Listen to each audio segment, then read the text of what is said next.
There's a saying that goes, debt is money that we owe to ourselves. Debt is money we owe to ourselves. We're told debt can be good or bad. Debt is money we owe to ourselves. We're told that good debt builds wealth and bad debt destroys it. Debt is money that we owe to ourselves. What if the problem isn't which kind of debt we take on? What if the problem is debt itself? Debt is money we owe to ourselves. Debt is the way I get rich. So Buffett's saying debt is no good. That's Buffett's plan. This is a great program because what we're saying is find the way that works for you. Mm-hmm. You know, you're fighting with a refrigerator. I'd rather get $25 million in cash to buy the damn place and hire a property manager. You know? Speaking of debt, I would love to hear your opinion on this.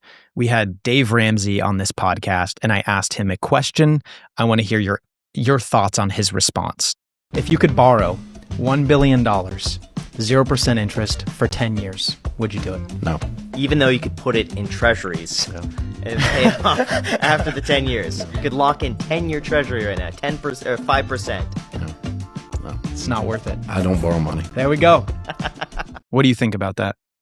That's Dave Ramsey's formula. Unfortunately, he's really short-sighted. What he doesn't understand is 1971, the U.S. dollar became debt. If you stop borrowing money, the U.S. economy stops. So he says live debt-free. He's actually unpatriotic.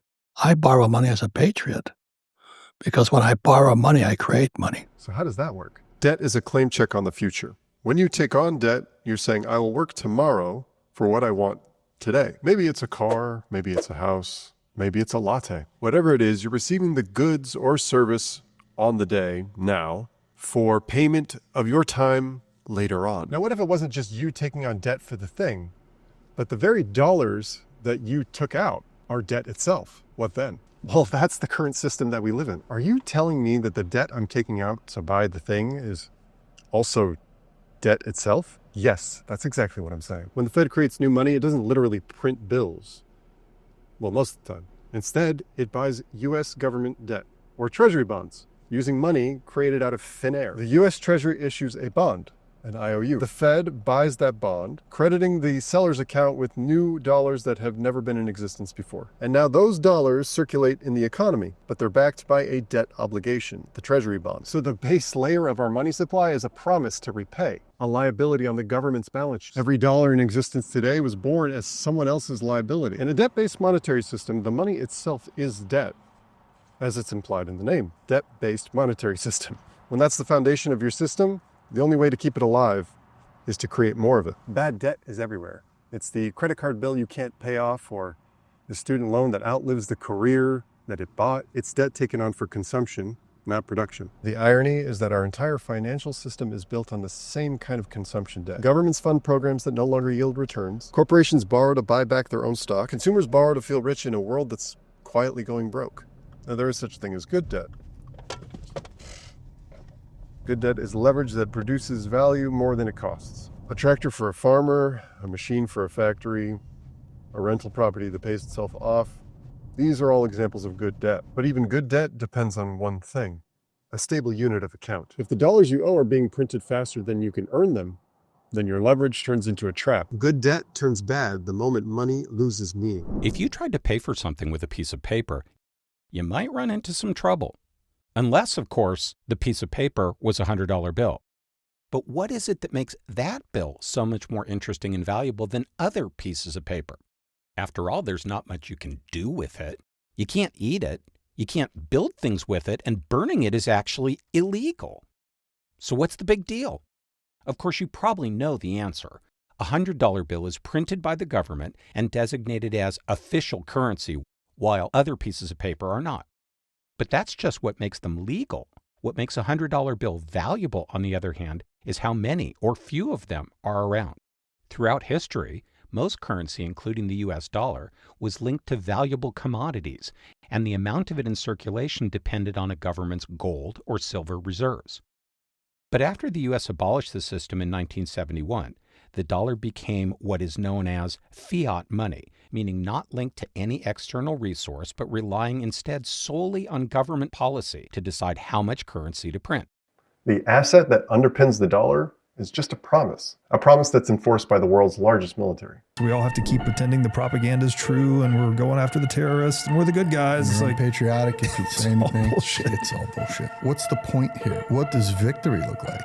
And it doesn't look like anything. That whole complex is in the business of war. If you're not expending artillery, if you're not creating new weapon system, if you're not doing all that stuff, business is bad. And you can see that whether it's in food, whether it's in big pharma, whatever the best intentions in the beginning seem to run away, and then that system just sustains itself. But the root of all the problems and all the pathologies we see stem from fiat currency that is corrupted. By oil, technology, and the machinery of war. The dollar's value depends on the credibility of an empire, but that empire's credibility depends on the continuation of the dollar system. Both of them rely on each other. There's a catch.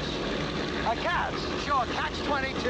Bitcoin flips that relationship on its head. But before I connect the dots, we're going to need some gear. When the grid goes down or you lose your ability to communicate with your loved ones because of some network failure, Sat123.com has the solution for you. Sat123.com offers some of the most advanced communication solutions in any time of crisis. And with their wide selection of satellite phones, Faraday bags, and solar power generators, you'll be covered anywhere, anytime. And if you go to Sat123.com right now and you put the promo code SIMPLY, you'll get 15% off your entire purchase. Keep your power, keep your signal, keep your contact with Sat123.com. So this Bitcoin thing, it's not a promise, it's not a claim on someone else's time. It's what they call a bearer asset, meaning its value fully exists within itself. Like gold or silver, Bitcoin is the thing of value. Whoever holds the keys owns it. There's no counterparty, there's no IOU, no central authority deciding what it's worth. Bitcoin's value is enforced through math. A 21 million hard supply cap, for instance. A 2-week difficulty adjustment. A proof of work system that converts real energy into digital finality. It's a network that captures information truthfully. A global shared ledger that says who owns what. In a world where deepfakes blur reality and AI can mimic every sound, image, or word, Bitcoin stands as a verifiable truth. It says this transaction happened, and the value exists, and the owner is real. And that, believe it or not, is revolutionary. Here's the point. When you hold Bitcoin, you're holding something that owes nothing. It doesn't promise yield, but it doesn't inflate to please some politician. It just is. Bitcoin is the antithesis of debt. It's pure settlement, final, self-contained, sovereign. Bitcoin is a tool to build, not to enslave. So maybe the future isn't about escaping bad debt or chasing good debt. Maybe it's about exiting the debt system entirely, because once you see the pattern that every fiat dollar in existence is a promise that can be broken, you start to look for assets that can't lie. And Bitcoin doesn't lie. It can't. Right? And if you want to earn Bitcoin rather than just buying it, then you'll want to check out Sazmining.com. Sazmining runs hosted Bitcoin mining powered by clean hydro energy. So you can literally turn renewable power into digital gold. They handle the setup, the maintenance, and the uptime. So your mining rigs work for you while you sleep. And if you go to Sazmining.com right now and you put the promo code SIMPLYBITCOIN, you'll get $100 off your first rig. Book a call with one of their expert team members and start mining today at Sazmining.com. Debt is the story of the old world, a world built on promises and IOUs. Bitcoin is the story of a new world, a world built on proof. One erodes over time and one endures. Thank you very much for watching this video. If you like what you see and you want to see more, make sure you hit that like button below, or you can subscribe to the Simply Bitcoin channel for more content like this. We're coming out with it every single day of the week. Also, do not forget to hit that notification bell. I'm Oceans. This is Beyond Bitcoin. Until next time.